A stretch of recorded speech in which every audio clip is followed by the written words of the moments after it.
Hey guys, class is back in session. This is part 2 of the How to Write a Book in 2025 series. Last time I had my fizzy drink water thing to get better. Now we have regular smegular water because hashtag stay hydrated. Whenever I think about water, I think about that scene from Chicken Girls where Ryan McAdams sees Quinn and TK holding hands and she goes, "I need water." Like, that is me on a daily basis. My friends know I quote that all the time. Like, if I need to go fill up my water bottle, I'm like, "I need water." It's so bad. But anyways, let's get into today's video all about structured planning. How do we get from brainstorming to having a structured plan? And I'm gonna teach you how to do that. So today's video is a guide on structured planning. How many times am I gonna say structured planning? I don't know, but we're in for a treat. That's all I'm gonna say. Anyways, so by the way, this part is probably this is like exciting, however it can be boring. So keep that in mind. Okay, so also, to preface this, I'm a pantser. If you're wondering what a pantser is, a pantser basically means I thrive off of knowing nothing and just creatively coming up with it on the spot. And that's kind of just what I do. So this is my tips and tricks on how I do it. Whoa, as a pantser. Okay, so the first thing you're gonna wanna do is, remember how I told you guys in the brainstorming video to have a document, like a Google Doc or a file where all of your notes, literally everything, all the ideas, everything is written down. I told you to write everything down, like I have it here.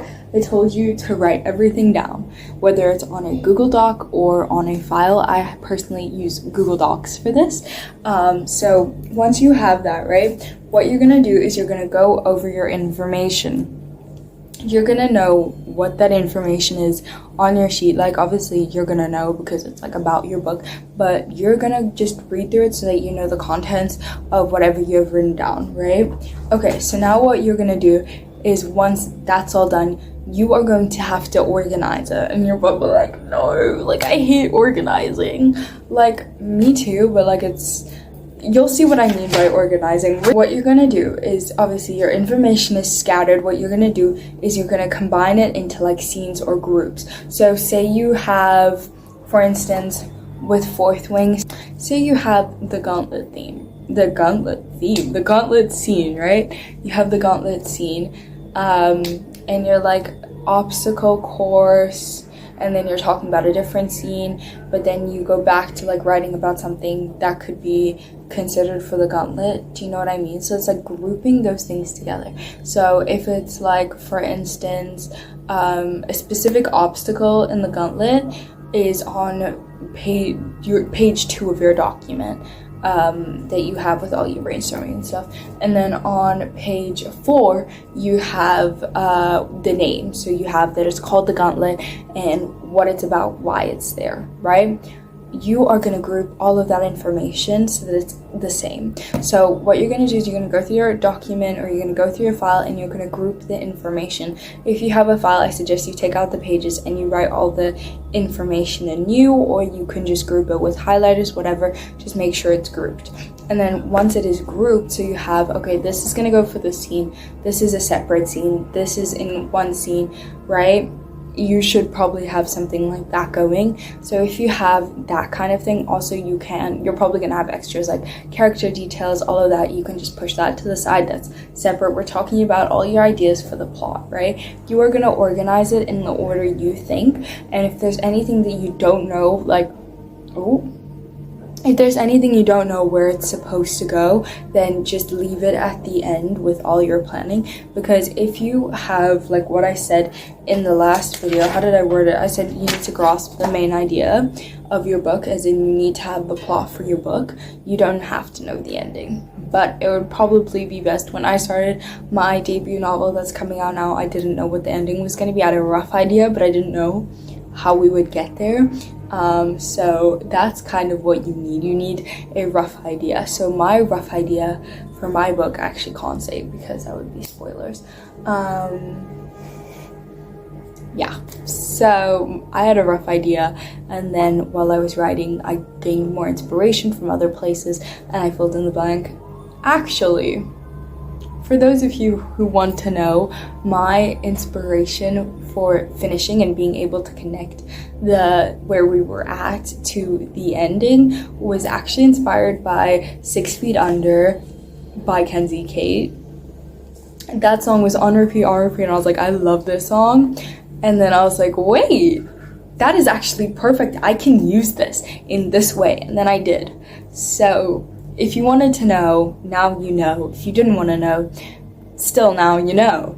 Anyways, so what you're going to do is you're going to neaten and you're going to organize your notes that you already have. So that is step 1. This is just so that you know where your blanks are. And for me as a pantser, blanks are completely fine, but there are specific blanks that you're not going to want to have. So the specific blanks you're not going to want to have is characters. The specific blanks you're not going to have is their character development, which character is going to have character development, and how is it going to show, because that links to how you write the character. So you're going to want to know your characters. You're going to know like what the character development is and why they have that character development, because you can't just completely switch up a character when there's no need for them to switch. It's like you as a person, you're not going to go like your whole life being selfish, and then one day with nothing happening, just a regular day, you wake up and you're like, you know what? I actually think that there's something wrong in my ways. Like, no, that's not gonna happen. There's gonna be something that is gonna make you realize that, or that's gonna make you stop doing that. So you need to have that focused, which I didn't. For my first novel, I didn't, but I realized how important it is. So what you're gonna want is you're gonna want to know your characters and where their character development is. You're also gonna want to know the setting. So for a fantasy book, for instance, this would be very prominent, so you need to know about your setting, especially if you have different kingdoms and different rivalries. Figure out the history. This is a world that you are creating, so you literally have to create it. Imagine you are you're a person who just happened to buy an island, right? You are creating your own world on that island. So what's the currency gonna be?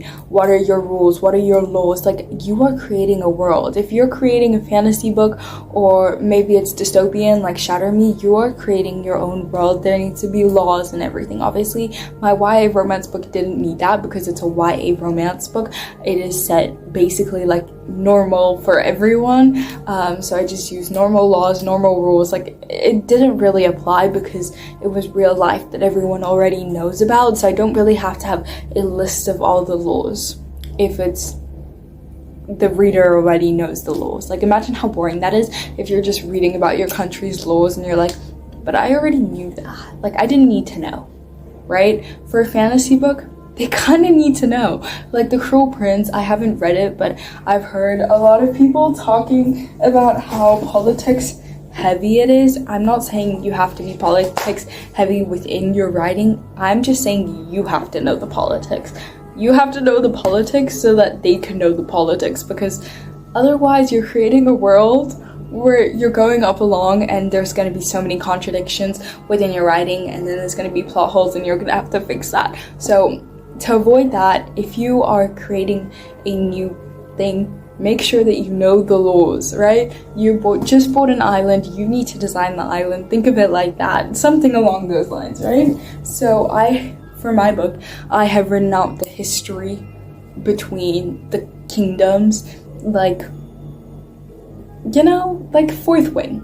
Rebecca Yarros probably needed to know what the rules were and the quadrants and what each quadrant did, because otherwise, imagine, yeah, like it's a thing about war, but there's a quadrant for, like, I don't know, cloud busting. Guys, I don't know. Cloud busting is basically when you, like, look at the clouds and you like, oh my goodness, that's a dinosaur. Like, you know what I mean? Like, it's like with stars, it's stargazing, but it's like cloud busting because it's like during the day and it's with clouds instead of stars. So yeah, it's like that. You need to know. Okay, you need to know the laws. If you're writing a fantasy book or anything that involves that kind of thing, you're gonna need to know the laws, right? So that's the third fill in the blank that you're gonna need. I'm trying to think of like any other fill in the blanks that you would need, but I think that's kind of it. It's more to do with characters and setting, because plot, you just have to have the overall plot. It can come at a later stage where you figure it out, but you need a rough idea about how you're gonna get from point A to point B, or at least the first bit of it.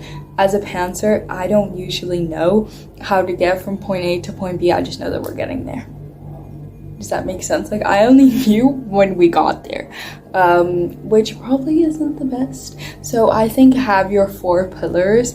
So that would be literally, remember the diagrams that we all learned in English class where it was like a triangle, like a hill? I remember it was like a hill, and then like the bottom was like, I forgot what the bottom was, and then it was rising action, conflict, falling action, and then the conclusion. I forgot what the first little one is, but It Had Been With Me by Laura Nowlin. I hope I said that correctly. Okay, so let's talk about it.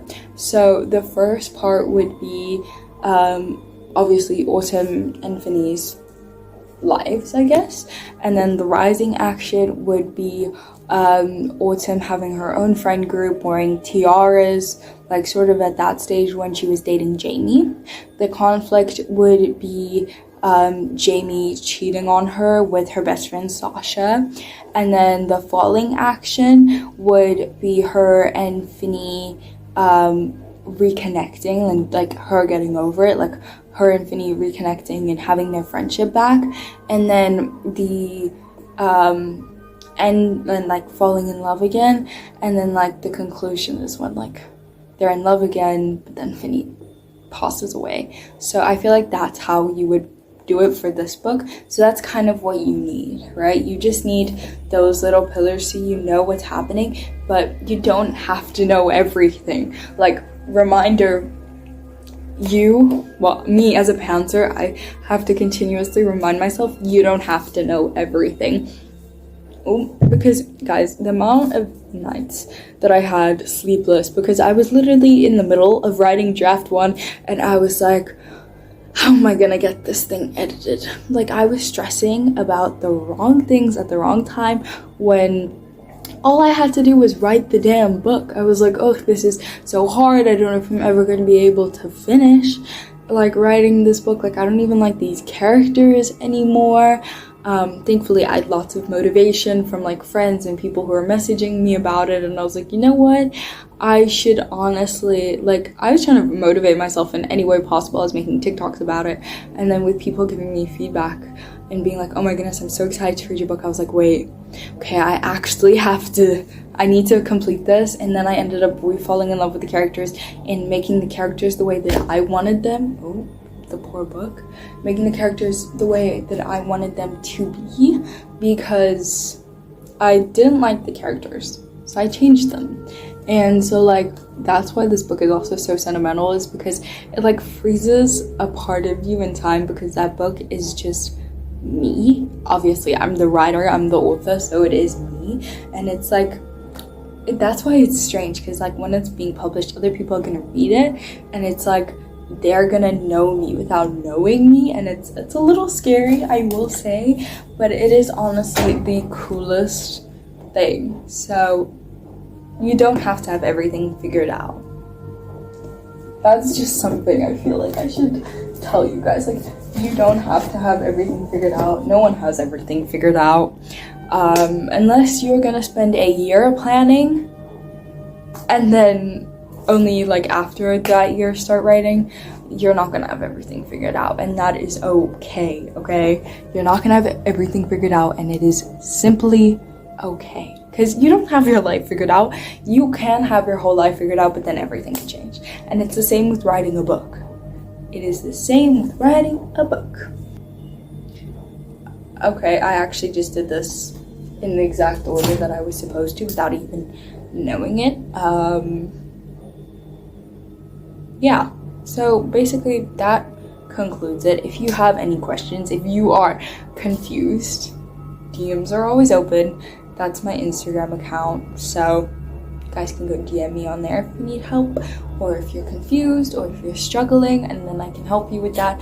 But structured planning is literally just taking everything that you already have and organizing it, and then filling in the blanks, and being like having a rough idea about how you get from point A to point B, but you don't have to exactly know how to get from point A to point B. It's okay to just know point A, point B, what are the possibilities, how can I get myself there, because while I'm writing as a pantser, usually things come up and I'm like, wait, yep, that's how I can track it. But you just have to keep in, like, it's about when you're on a road, like it's literally when you're on a road trip, right? You're going down this road, you're thinking about the road, but you don't know the exact road. You just know, okay, I am at home and now I need to go to the supermarket. I don't know the exact road, but I'm following the road and I'm following the directions to get to the supermarket, right? You just have to get down that road, and you don't have to know the full road, because you're not going to know the views of the road and how the road looks. Are you? No, you're only going to know that when you get there. But with Google Maps, you're gonna have an idea, right? So all you need to know is you need to know the possible ideas. And that's it. Because you're not gonna know how the road looks until you get there. So, with that being said, I hope you guys can find something useful from this video and can go structure your planning so that we can go into the next phase, which, if I'm not mistaken, is when we start drafting. That's crazy. Anyways, I'm so excited for you guys to be structuring your draft, and I'm not exactly sure, but I was thinking maybe of filming a vlog of me structuring my planning and like how I'm structuring my planning and how I'm finding that. I don't know if you guys would enjoy that, so let me know, then maybe I can film it, because I have been busy with like the edits on revising my debut novel, so I'm currently revising that physically. Yeah, so that's where I'm at. I'm revising it physically, so I haven't really had much time to structure my own planning, but I am going to be doing that soon.